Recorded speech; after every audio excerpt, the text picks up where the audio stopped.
President Trump expresses his sympathies for the passing of Senator John McCain. Following his death, reports reveal that the late senator requested former presidents George W. Bush and Barack Obama to speak at his funeral.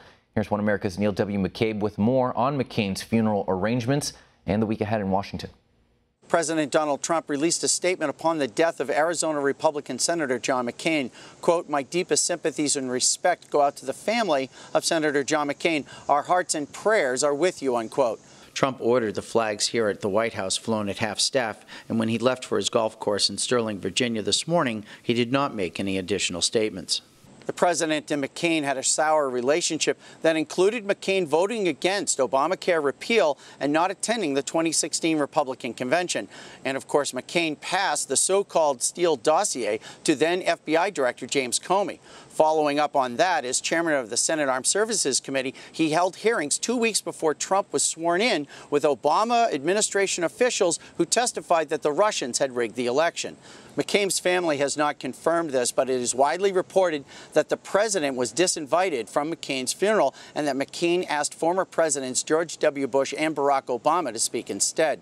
There's also word that Vice President Mike Pence has been invited, so instead of having an opportunity for healing, the McCain funeral could be a test of loyalty for the president and his agenda, with Republicans attending being suspect in the eyes of the president's supporters.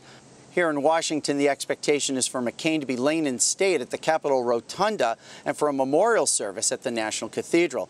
Certainly, the senator earned the right to be buried at Arlington National Cemetery, but he said in interviews that it was his wish to be buried at the Naval Academy in Annapolis, Maryland, a school he entered in 1954, beginning an unbroken stretch of public service that came to an end when he succumbed to his illness. Another issue is the new Ford-class carrier that is tucked into the new Pentagon budget. There's going to be pressure to name that carrier for McCain, which would be a $12 billion tribute. Monday, Trump welcomes Kenyan President Uhuru Kenyatta to the White House. Thursday, the president flies out to Evansville, Indiana, to campaign for Republican Mike Braun. Braun was ahead in that race, but the National Republican Senate Committee consultants running the race for Braun have run him to the middle, and the Democrat Joe Donnelly is now up 15 points. Donnelly, in 2012, won that seat with less than 50% of the vote, with the Libertarian taking 6%.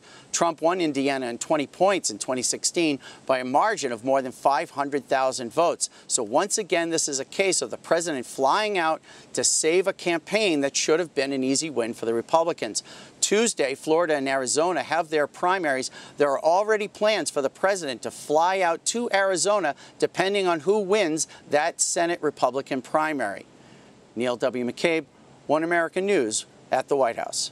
Want to see more videos like this? Click on the link below and subscribe to One American News on YouTube. And call your cable provider and kindly demand that One American News is added to your lineup. Call and subscribe today.